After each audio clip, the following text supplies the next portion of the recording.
Quel beau jour. Quel beau jour. Oh, j'ai dit quel beau jour. Alléluia. Quel beau jour. Oh, je me souviens de tout ce temps que nous avons passé à prier pour ce sujet, pour ce jour. Et enfin, il est arrivé. Comme pour dire que le Seigneur ne tarde pas. Même si ça semble lointain, un jour ça finit toujours par arriver. Nous avions longtemps prié pour ce jour. Oh, merci Seigneur, que tu as permis enfin que ce jour puisse arriver en ce mois de novembre. Gloire au Seigneur. Et cet après-midi, il m'a été donné la charge de pouvoir parler. On m'a donné 25 minutes ou une demi-heure, 30 minutes. Je vais donc en faire bon usage. Je vais même utiliser correctement le temps. Ma prière est que je ne puisse pas vous ennuyer, mais j'ai beaucoup de choses à vous dire. Et une demi-heure, c'est trop peu. Mais je suis tenu par le protocole, il faut que je respecte la demi-heure. Nous avons déjà longtemps parlé avec le Père Guy, quelques temps, nous avons parlé sur la parole de Dieu. Et aujourd'hui, le Seigneur a permis encore que ce soit moi qui puisse te parler le jour de ton mariage.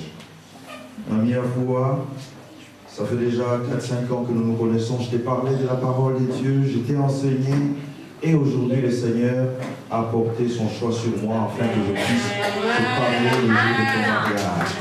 Nous avons prié avec toi, nous avons imposé le main en attendant ce jour, et voici ce jour est arrivé. Gloire au Seigneur.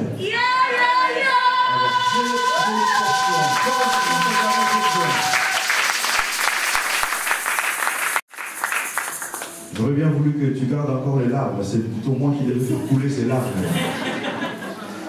Je vous propose une portion des Écritures, Deutéronome chapitre 30. Deutéronome chapitre 30, nous prendrons les versets 19. La parole de Dieu dit ceci, c'est Dieu lui-même qui parle. J'en prends aujourd'hui à témoin contre vous le ciel et la terre. J'aime bien le caractère solennel. J'aime bien le caractère solennel de ce verset.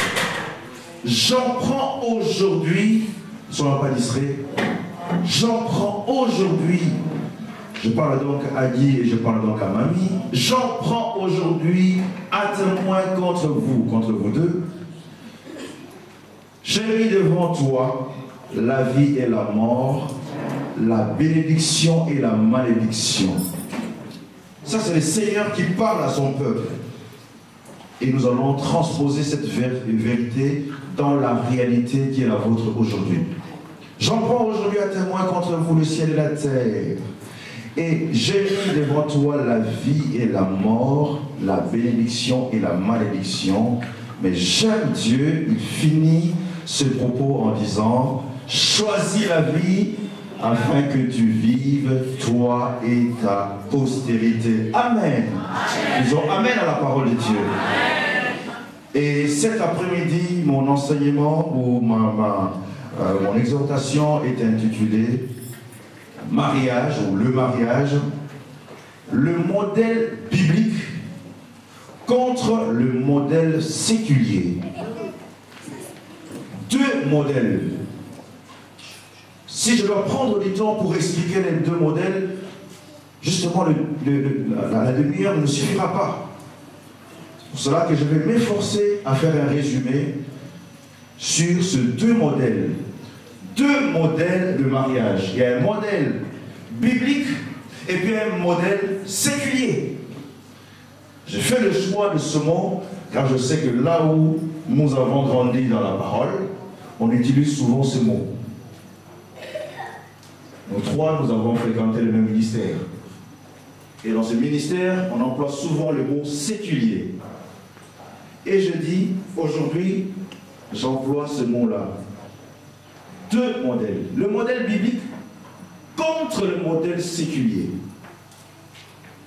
Et le premier verset que nous avons lu, là, le passage nous dit, on prend à témoin ces gens qui sont là, afin que vous fassiez le choix.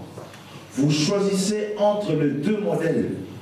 Le modèle mariage biblique, selon la Bible, selon la parole de Dieu, et de l'autre côté, l'autre modèle, c'est le modèle de ce siècle. C'est le modèle d'aujourd'hui. C'est le modèle mondain. C'est le modèle actuel. De deux modèles, il est convenable que vous fassiez le choix. Et de ce choix-là dépendra la suite même de votre union. Le choix que vous allez faire va être déterminant pour pouvoir voir la suite, envisager la suite de votre mariage. Ça dépend de quel modèle. Le premier modèle, le modèle mondain, il parle d'une union dont le mariage est considéré comme une union de deux personnes. Une union conjugale, bien sûr, de deux personnes. Et on s'arrête là. Parce que peu importe le sexe, ça pourrait être deux hommes, ça pourrait être deux femmes, ça pourrait être je ne sais quoi. Il suffit qu'il y ait deux personnes. Eh bien, pour le monde, il y a mariage. Il y a possibilité en tout cas d'avoir mariage. Ça, c'est selon le modèle de ce siècle, le modèle mondain.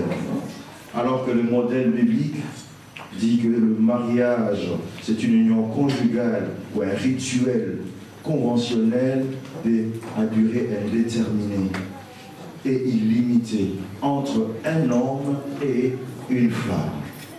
Première différence. Et d'entrée de jeu, pour être déjà concis, je vais vous parler des trois points sur lesquels nous allons voir la différence entre les deux modèles. Le premier point, nous allons parler de l'essence du mariage. Le deuxième point, je vais vous parler de rôle et fonction de chacun. Et en troisième lieu, de la résolution des conflits. C'est seulement ces trois points. Et sur ces trois points, nous allons chaque fois voir le modèle séculier. Qu'est-ce que le siècle présent nous propose? Qu'est-ce que le monde actuel nous propose? Et le modèle biblique, qu'est-ce que la parole de Dieu nous recommande? Le trois points. Nous parlons de l'essence du mariage, premier point. En deuxième lieu, nous parlons de rôle et fonctions de chacun, chaque partenaire dans le mariage. Nous voyons le deux, toujours dans les deux modèles. Et en troisième lieu, nous voyons la résolution des conflits dans cette union, toujours selon les deux modèles. Et j'entends pour dire que dans l'essence du mariage, pour le siècle présent, il considère le mariage comme étant une union entre deux personnes et quel que soit donc leur sexe.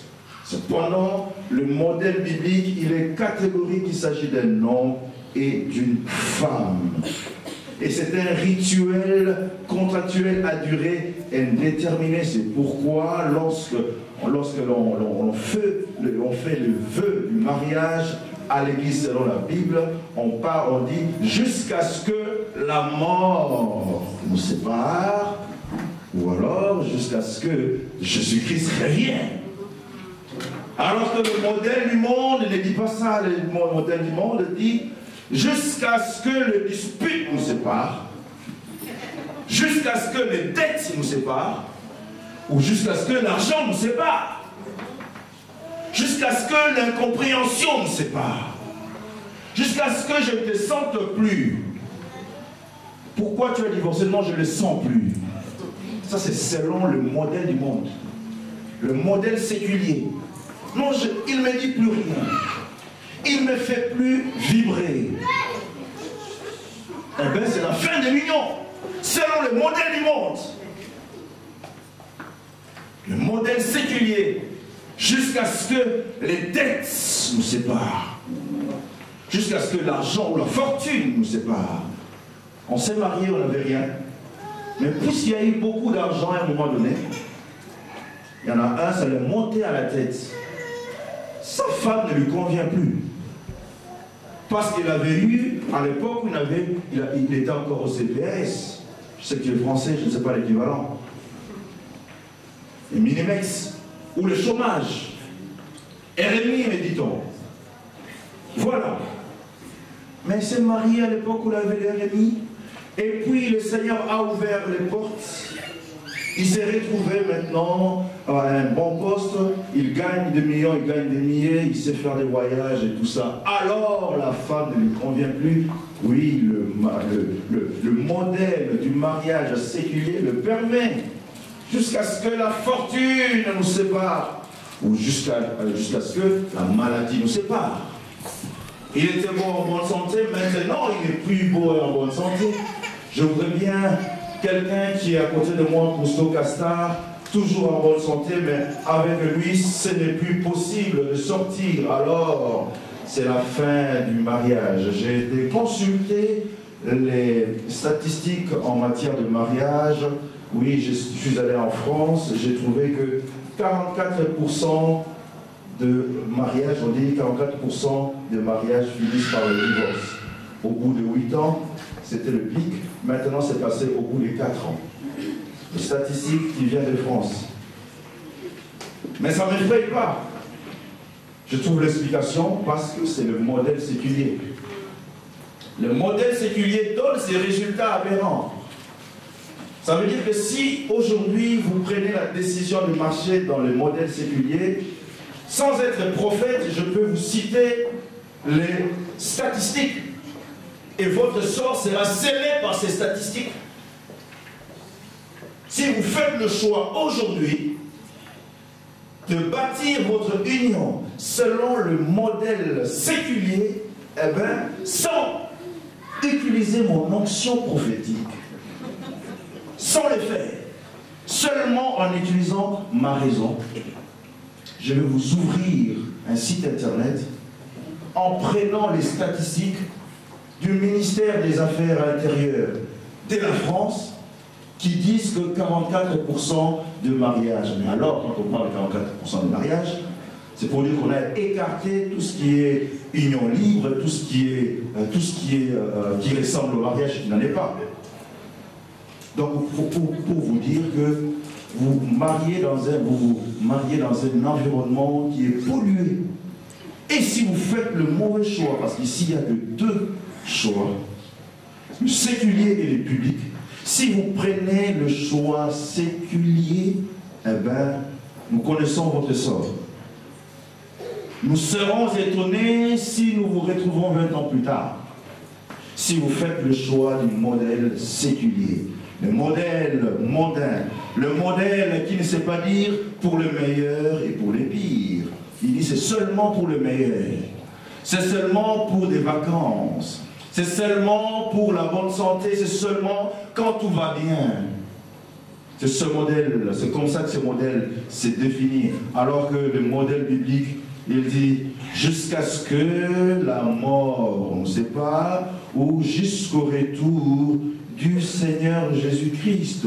Peu importe la conjoncture économique, peu importe la maladie, le niveau de santé, peu importe les manques, peu importe l'argent, peu importe l'abondance. Amen. Amen. Est-ce que je peux passer au point suivant? Oh, sous les sens, je pense avoir dit. Est-ce que je peux passer au point suivant? Amen. Gloire au Seigneur. Et le point suivant, c'est le rôle et fonction de chacun. Dès qu'on ignore le rôle et les fonctions de chacun, on va dans un mur. On va dans une confusion déjà tracée.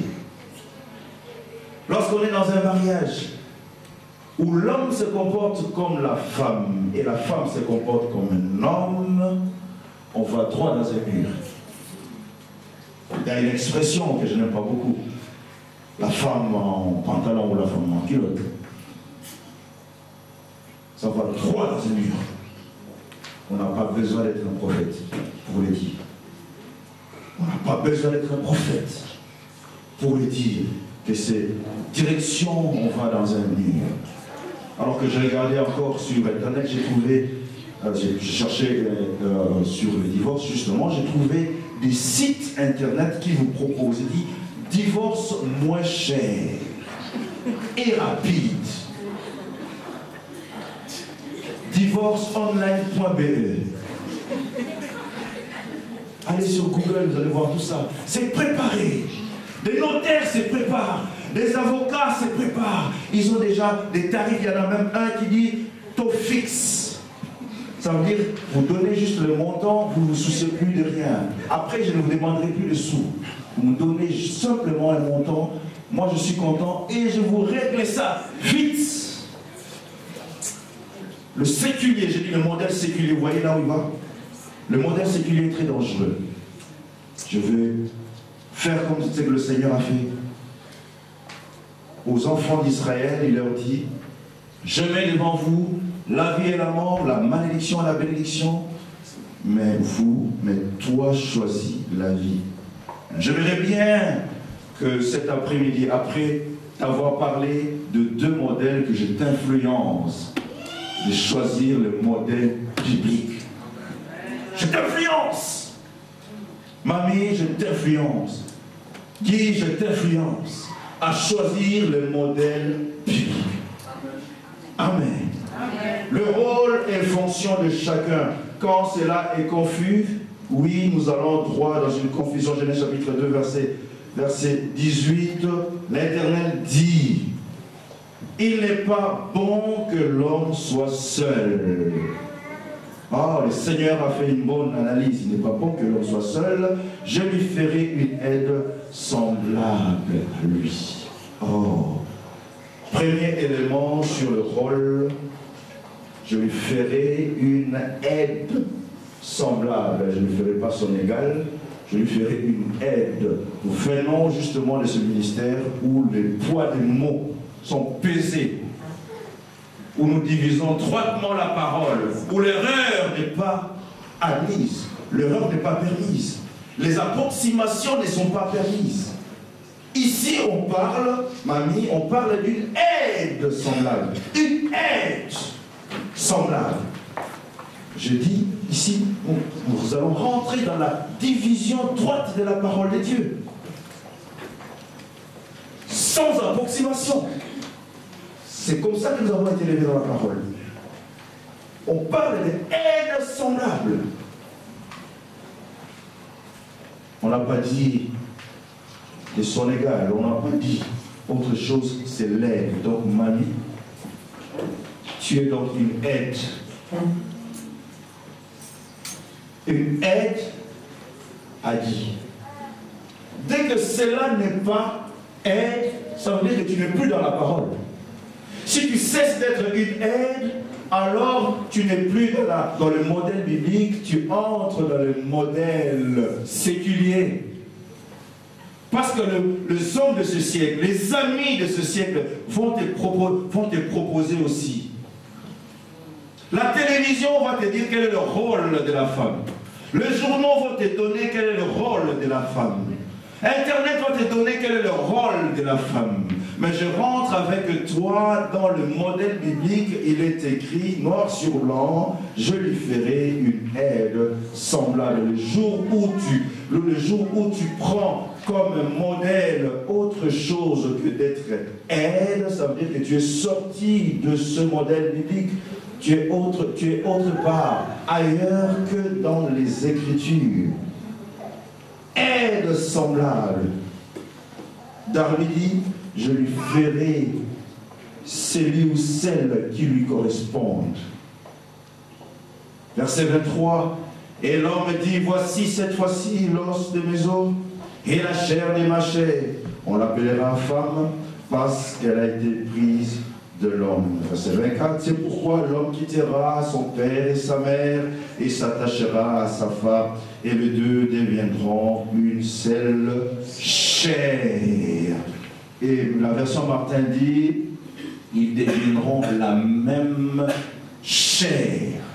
Ils deviendront la même chair. Donc cette aide semblable doit devenir avec toi la même chair. Autant que tu ne peux pas t'auto-mutiler, tu ne peux pas te faire du mal, autant tu ne peux pas lui faire du mal.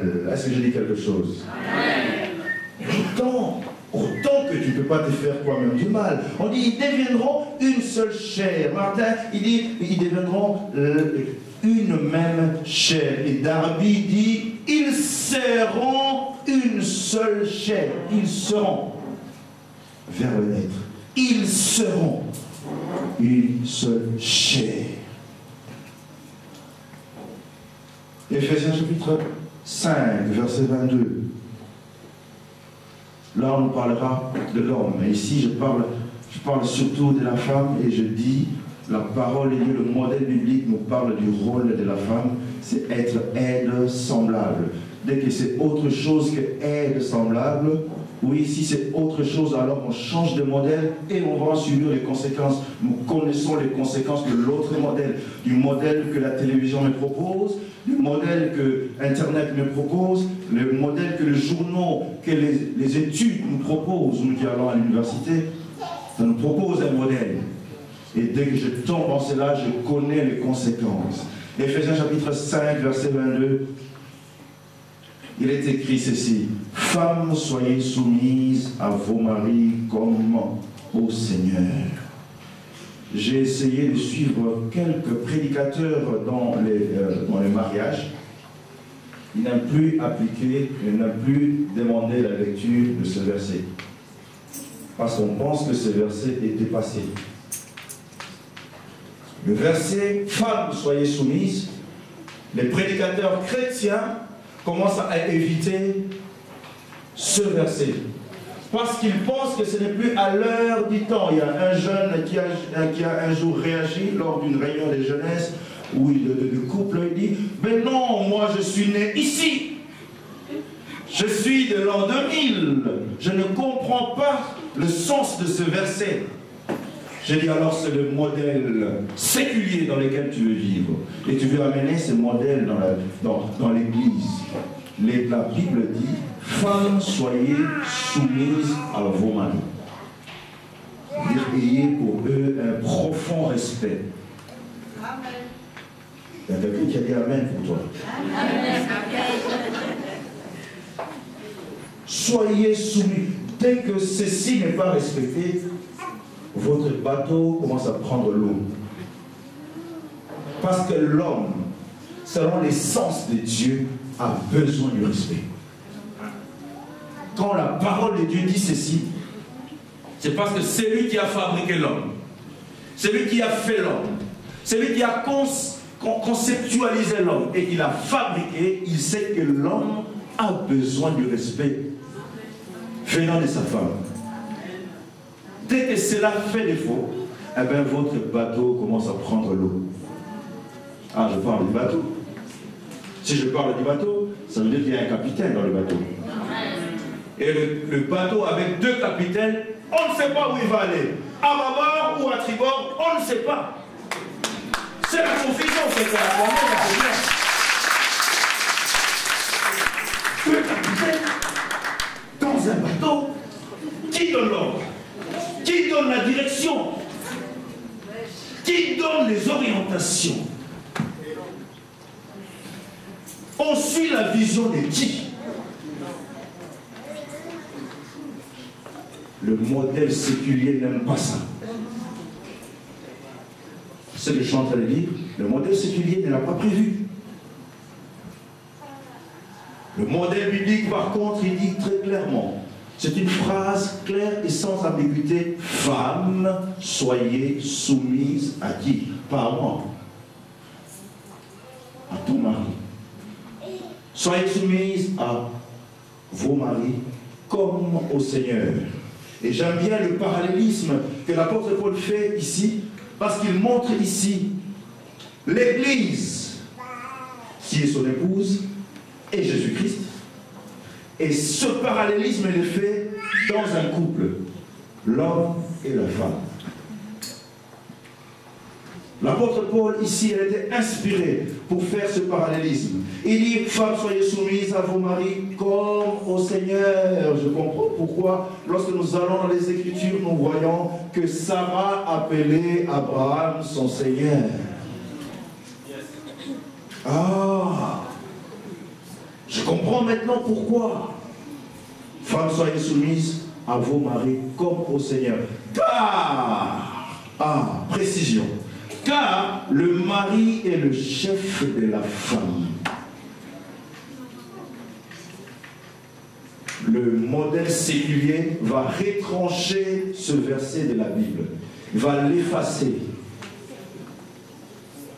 Le modèle de ce monde, le modèle actuel, ils vont créer des Bibles actualisées, mises à jour, où on va retirer tout ce qui va à l'encontre de ce que nous pensons aujourd'hui. Car l'homme est le chef de la femme. Je parlais de capitaine, il faut qu'il y ait un capitaine dans la maison. Comme Christ est le chef de l'épouse et de l'église, qui est son épouse.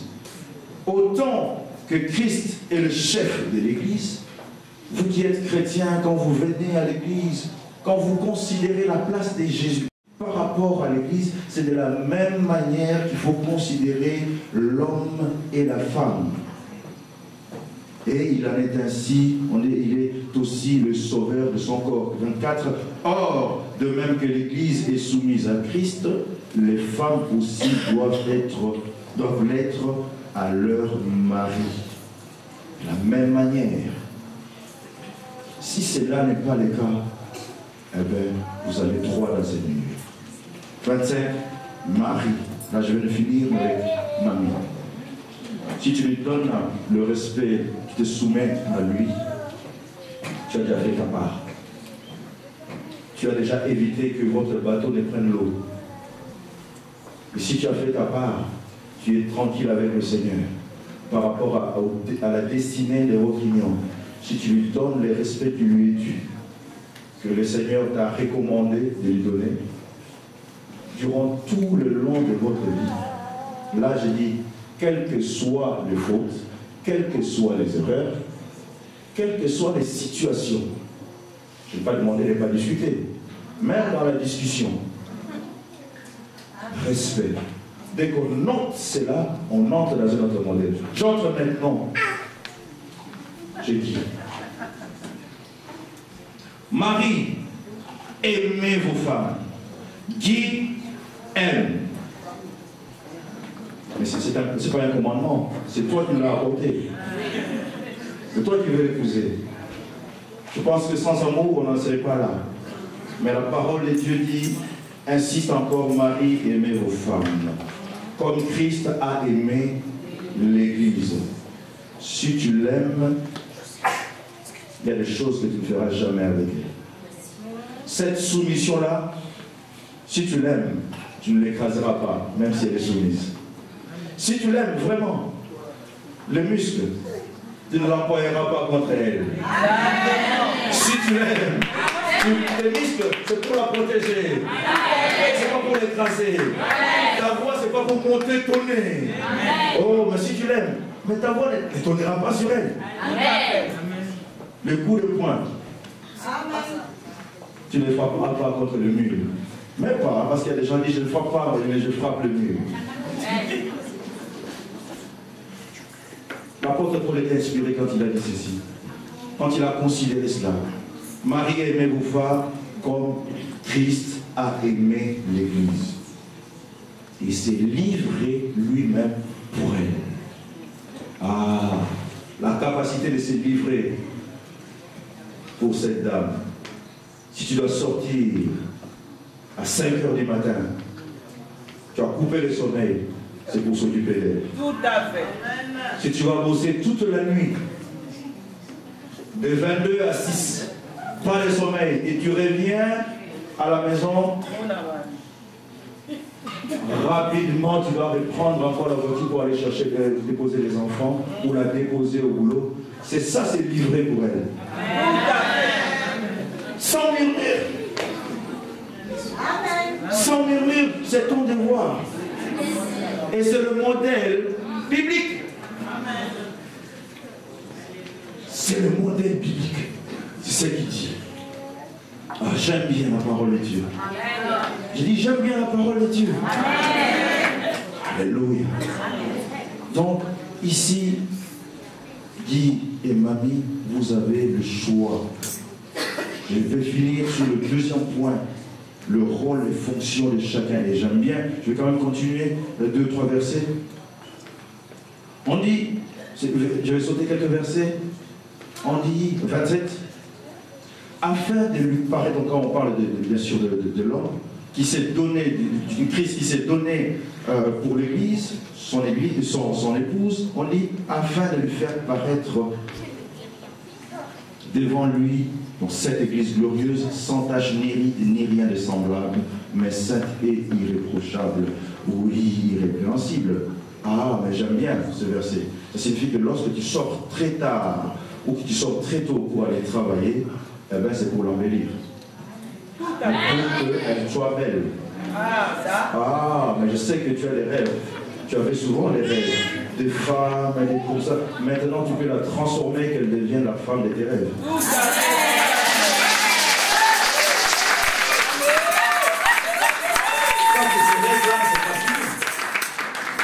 Ces rêves ne sont pas finis. Tu peux réaliser tes rêves avec mamie. Tu peux faire de mamie ce que tu veux. Ce que tu as toujours aspiré. Oh, j'ai toujours aspiré une femme comme ça, comme ci, comme ça. Maintenant, tu as l'occasion. C'est ce que Christ a fait de son épouse, l'Église, afin de lui faire paraître sans tache, ni ride, ni rien de semblable, mais sainte et irrépréhensible. C'est cela le rôle que toi tu auras, de la cultiver. Oh, elle ne parle pas bien anglais. Envoie-la au cours d'anglais. Et la note, c'est toi qui payes.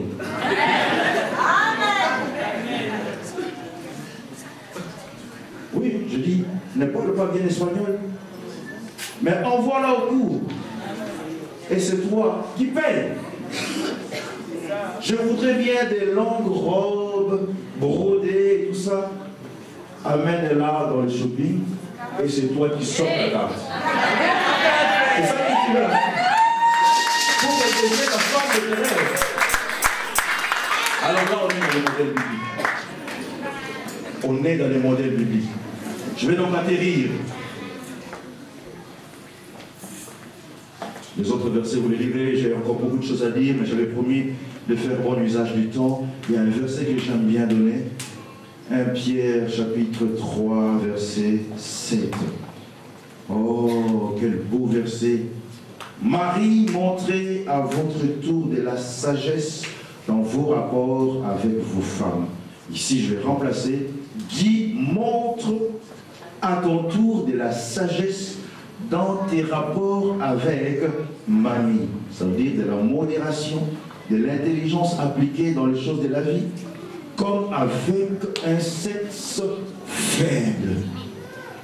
Ah, le modèle mondain nous propose l'égalité homme-femme, nous propose égalité de genre, nous propose toute forme de choses. Mais lorsque nous allons dans les Écritures, nous nous rendons compte, les Écritures nous parlent de sexe faible. Ça veut dire, la femme que tu as de côté n'a pas la même force que toi, n'a pas la même endurance physique que toi, ne conçoit pas les choses de la même manière que toi, ne voit pas les choses de la même manière que toi. Avoir la capacité, oui, d'arrondir les angles. Attention, attention à trop d'exigences. Attention à trop de remarques. Attention, oui, très exigeant. Il ne veut pas négocier. Ce qu'il dit, c'est ça. Ici, on dit pas ça.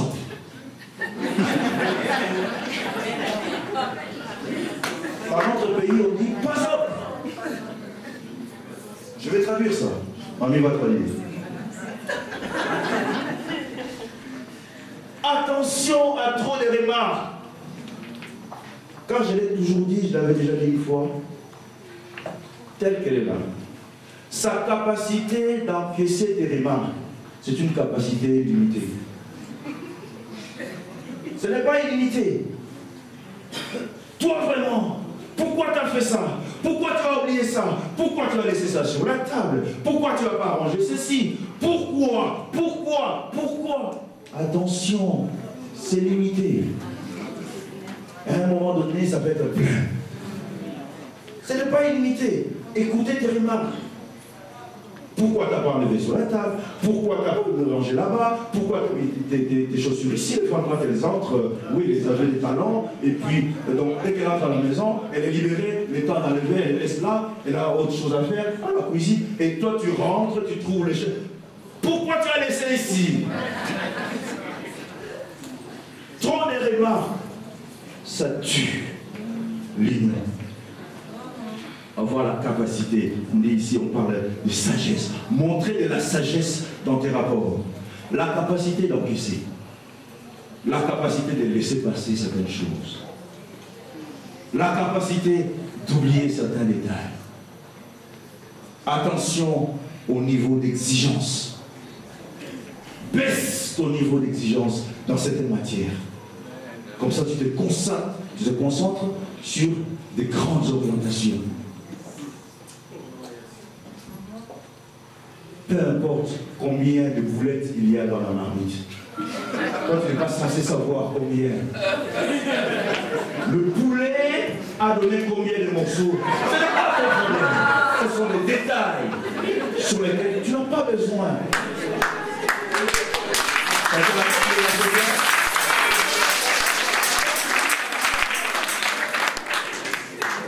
Ces genres de détails, tu n'es pas dedans. Toi, tu es au niveau des grands agrégats, des grandes orientations, de la direction que la famille, que le foyer doit prendre. C'est là que toi tu es. C'est là qu'on te trouve. Des grands frais. Comment payer le loyer? Là, tu es dedans. Comment payer le frais de scolarité? Là, tu es dedans. Comment payer les factures? Là, tu es dedans. Ça n'a pas été fait à temps. Là, tu es dedans. Mais certains détails, tu n'y es pas. J'atterris. J'ai encore beaucoup de choses, mais je souffre dans mon cœur. Je n'ai pas encore beaucoup de temps. J'atterris en parlant de la troisième chose, la dernière, la résolution des conflits. Parce que si elle arrivera,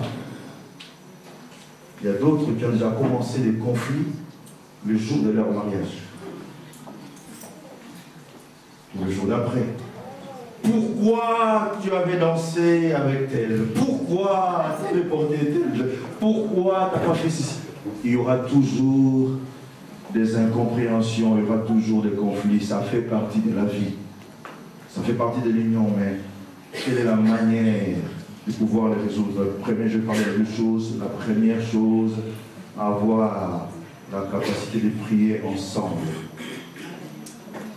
Il y a quelqu'un qui a posté, il dit: heureux ceux ou celles qui ont pris un partenaire chrétien, qui se sont mariés en Christ. Pourquoi?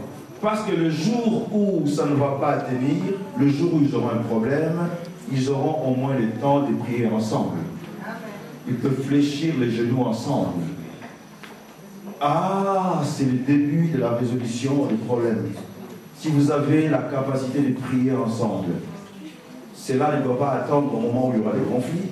Si cela est établi comme culte familial, cela vous facilitera le jour où vous allez avoir des disputes, des incompréhensions.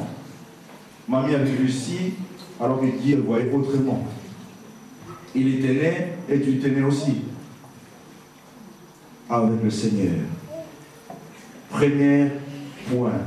Avec le Seigneur, on résout les problèmes en fonction des Écritures, en sachant quel est le modèle qu'on avait choisi. Et en deuxième lieu, il y a le dialogue.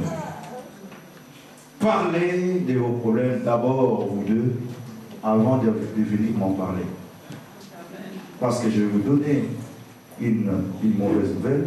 Je ne suis pas intéressé à savoir comment vous discutez. Est-ce que je dis quelque chose? Amen. Je ne suis pas intéressé à tes rapports. Mamie, on chattait avec toi sur WhatsApp. Je te dis maintenant que je ne suis pas intéressé. On m'a donné une minute pour conclure. Et je vais te dire, je ne suis pas intéressé. Le pasteur n'est pas intéressé. Personne ici n'est intéressé de savoir comment ça se passe, surtout si ça se passe mal. Il ne fait pas beaucoup de rapports. Le dernier verset que je te donne, Éphésiens chapitre 4, verset 15. Non, je te donnerai Éphésiens chapitre 4, verset 15. Professant la vérité dans la charité.